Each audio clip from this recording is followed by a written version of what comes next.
Hello dear student, हमारे आज के लेक्चर में हम बात करेंगे रिफ्रैक्शन थ्रू स्फेरिकल सरफेसेस की, कि स्फेरिकल सरफेसेस के साथ रिफ्रैक्शन होता है तो किस तरह से होता है और क्या होता है। ठीक है, तो देखिए, लेट अस सपोज ये हमारे पास में पहला मीडियम है और मैं इसका रिफ्रैक्टिव इंडेक्स जो है वो मान लेता हूँ μ1 है, n1 नहीं μ1। इसी तरह से दूसरा मीडियम है, इसका रिफ्रैक्टिव इंडेक्स मैं क्या मान लेता हूँ μ2 है। ठीक है, ये डेंसर है, ये रेयर है। अब दो सिनेरियो हो सकते हैं, या तो ऑब्जेक्ट आपका रेयर में रखा हो इमेज डेंसर में बने, या ऑब्जेक्ट आपका डेंसर में रखा हो इमेज रेयर में बने। ठीक है ना। अब देखिए यहाँ पर क्या होगा, इस ऑब्जेक्ट से एक रे ऑफ लाइट आएगी, नॉर्मल के साथ टकराएगी, सॉरी सरफेस के साथ टकराएगी और रिफ्रैक्ट हो जाएगी, और मान लीजिए यहाँ कहीं फाइनल इमेज आई बन रही है। तो डिस्टेंस ऑफ ऑब्जेक्ट u होगी, डिस्टेंस ऑफ इमेज क्या होगी v, और जो से इसका रेडियस है वो क्या हो गया हमारा r हो गया। अब हमें क्या करना है, हमें एक रिलेशन निकालना है between u v and r। ठीक है ना, इन तीनों के बीच में हमें रिलेशन निकालना है। तो मैं मान लेता हूँ ऑब्जेक्ट और प्रिंसिपल एक्सिस के बीच जो एंगल है वो है अल्फा।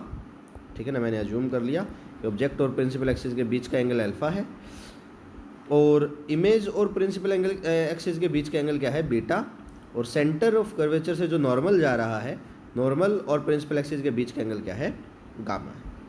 अब मैंने क्या किया, इनके बीच में रिलेशन निकालना था, मैंने आपको बता रखा है रिफ्रैक्शन में, और कुछ समझ में आए या ना आए, ऑन अप्लाइंग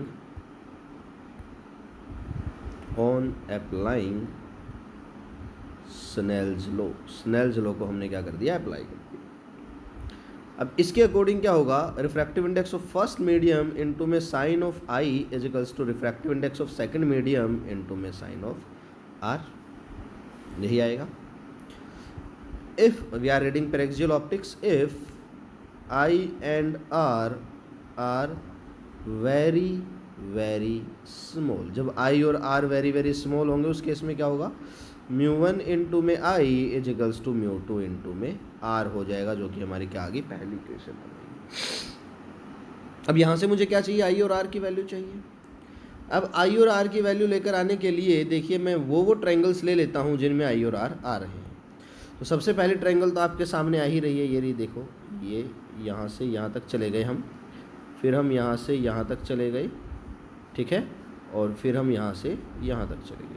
मान लीजिए ये पॉइंट आई, इमेज आई बन रही थी यहाँ, तो मैंने कह दिया in triangle A C I, angle gamma external angle है, तो angle gamma is equals to किसके बराबर होगा, टू इंटीरियर एंगल के सम के, आर प्लस में बीटा। तो यहाँ से एंगल आर की वैल्यू क्या आ जाएगी, angle gamma minus angle beta आ जाएगी, है कोई प्रॉब्लम नहीं है। तो यहाँ से मेरे पास में क्या आ गई, आर की वैल्यू आ गई। चलो आर की वैल्यू तो आ गई। अब मुझे क्या चाहिए, अब मुझे आई की वैल्यू भी चाहिए। आई की वैल्यू लेकर के आने के लिए देखिए, मैं ये पूरी ट्रायंगल यूज़ कर लेता हूँ। यहाँ से मैं यहाँ तक चला गया, यहाँ से मैं यहाँ तक चला गया, और ये मैं कहाँ चला गया, अपना आगे चला गया। अब इस ट्रायंगल में मैं लिख लेता हूँ, in triangle O N C, triangle O N C के अंदर क्या होगा, i is exterior angle equals to किसके हो जाएगा, angle alpha plus angle gamma के। आई की वैल्यू भी आ गई मेरे पास में। अब आई और आर की दोनों वैल्यू मैं इक्वेशन 1 में पुट कर देता हूँ। मैंने यहाँ लिख दिया, on substituting I and R in equation first, पहली इक्वेशन। अब देखिए क्या होगा, μ1 इंटू में आई की वैल्यू देखो यहाँ से क्या आ गई, अल्फा प्लस गामा, यहाँ रख देते हैं, μ1 इंटू में alpha plus gamma is equals to μ2 into में आर की वैल्यू देखेंगे, यहाँ रख देंगे गामा माइनस बीटा, तो रख दिया मैंने गामा माइनस बीटा। अब मुझे क्या चाहिए, अल्फा बीटा और गामा की वैल्यू चाहिए, इक्वेशन नंबर 2 मान लीजिए। अब मुझे अल्फा बीटा और गामा की वैल्यू चाहिए, तो देखिए अल्फा बीटा गामा की वैल्यू निकालने के लिए मैंने यहाँ से क्या डाल दिया, एक परपेंडिकुलर डाल दिया, ये रहा। अब मैं ट्रायंगल ले सकता हूँ, in triangle N O P, मैं लिख दूंगा in triangle N O P. अब इसके अंदर देखिए टेंजेंट अल्फा क्या हो जाएगा, perpendicular N P divided by base O P, तो मैं लिख दूंगा यार tangent alpha is equals to perpendicular N P divided by base O P. और अगेन पेरेक्सियल ऑप्टिक्स पढ़ रहे, angles are very very small, तो अल्फा की वैल्यू क्या आ जाएगी, N P divided by O P. इसी तरह से मुझे बीटा की वैल्यू चाहिए।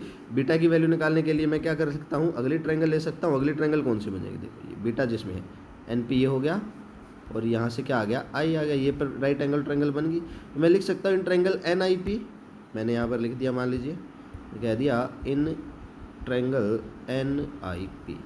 तो tangent beta is equals to perpendicular N P divided by base क्या है यहाँ पर, पी आई लिख दिया मैंने, बेस पी आई, और एंगल वेरी वेरी स्मॉल हैं तो बीटा की वैल्यू क्या आ गई, N P divided by P I आ गई है।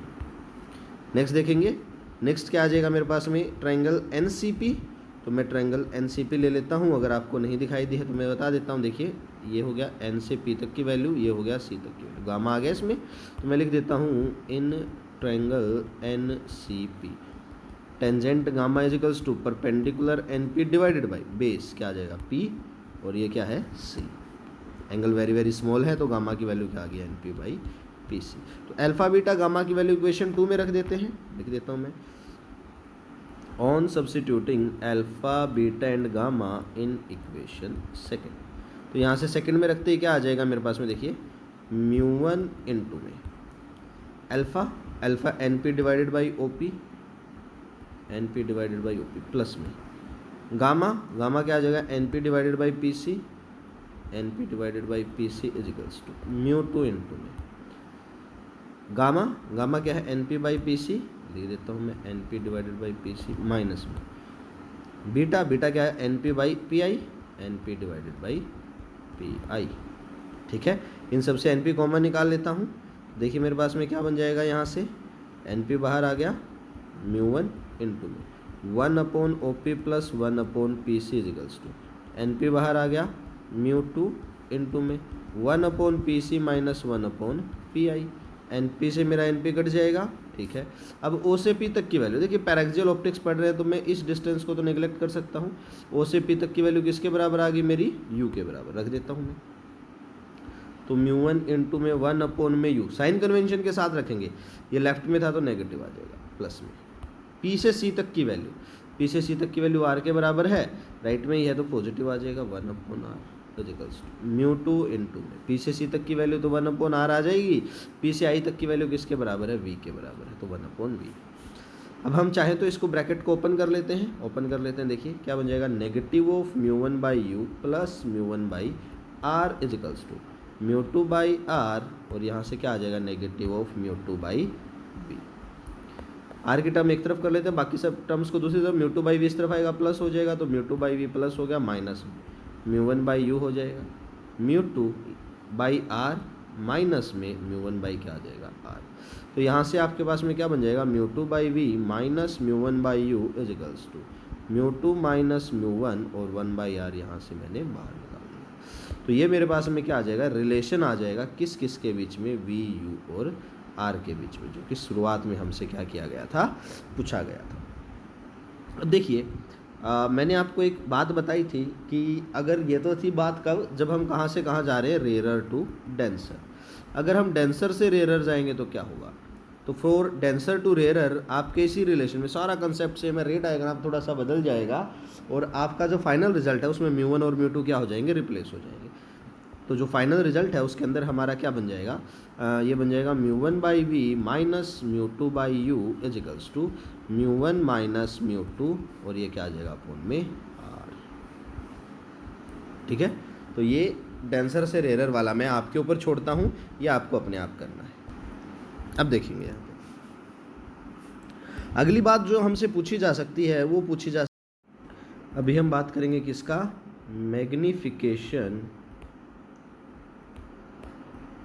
ड्यू टू स्फेरिकल सरफेसेस का, स्फेरिकल सरफेसेस की वजह से मैग्निफिकेशन क्या होगा। तो देखिए करते हैं क्या,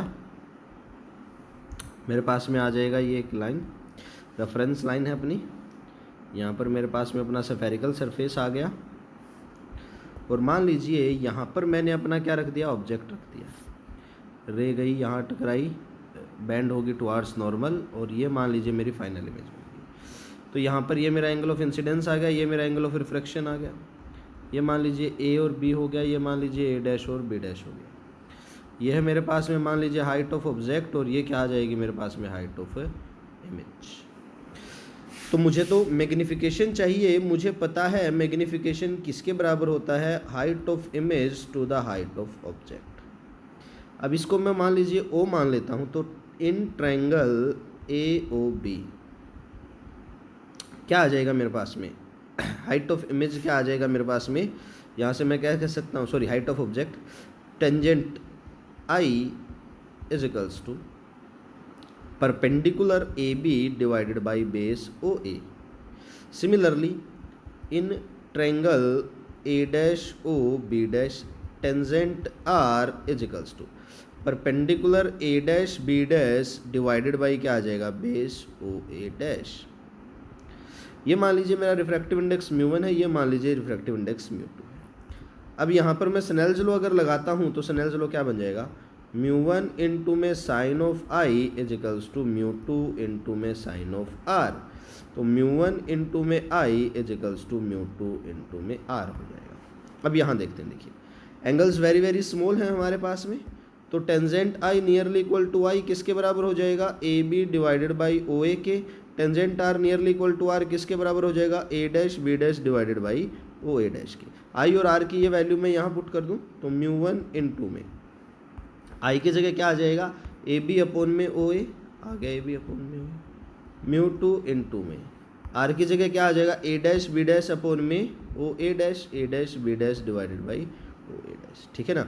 तो म्यू1 इंटू में ए से बी तक की वैल्यू किसके बराबर आ जाएगी, एच नोट के बराबर लिख दिया, H naught divided by O से ए तक की वैल्यू, ये तो यू है, ये यू आ जाएगा, ये तो क्या है वी है, तो ये वी आ जाएगा। तो ये यू है, लेफ्ट में है तो नेगेटिव हो जाएगा, तो negative of u is equals to म्यू2 इंटू में ए डैश बी डैश, ये तो नीचे बन रहा है एच आई, नेगेटिव आ जाएगा, तो negative of H I divided by O A dash, O से ए डैश तक की वैल्यू तो वी के बराबर है, क्या आ गया ये वी के बराबर। अब चाहें तो यहाँ से नेगेटिव कट जाएगा, मुझे तो क्या चाहिए, H I by H note चाहिए, इसको एक तरफ कर लूँ, बाकी सबको दूसरी तरफ ले जाऊँ, तो मेरे पास में देखिए क्या बनेगा फाइनली,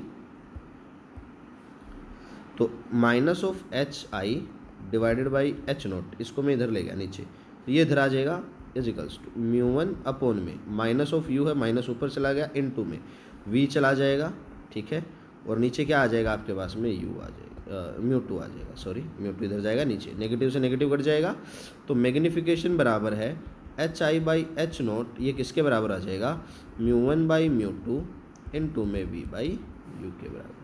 तो ये मेरा मैग्निफिकेशन आ जाएगा ड्यू टू स्फेरिकल सरफेसेस। आज के लिए सिर्फ इतना ही, thank you, have a great day ahead.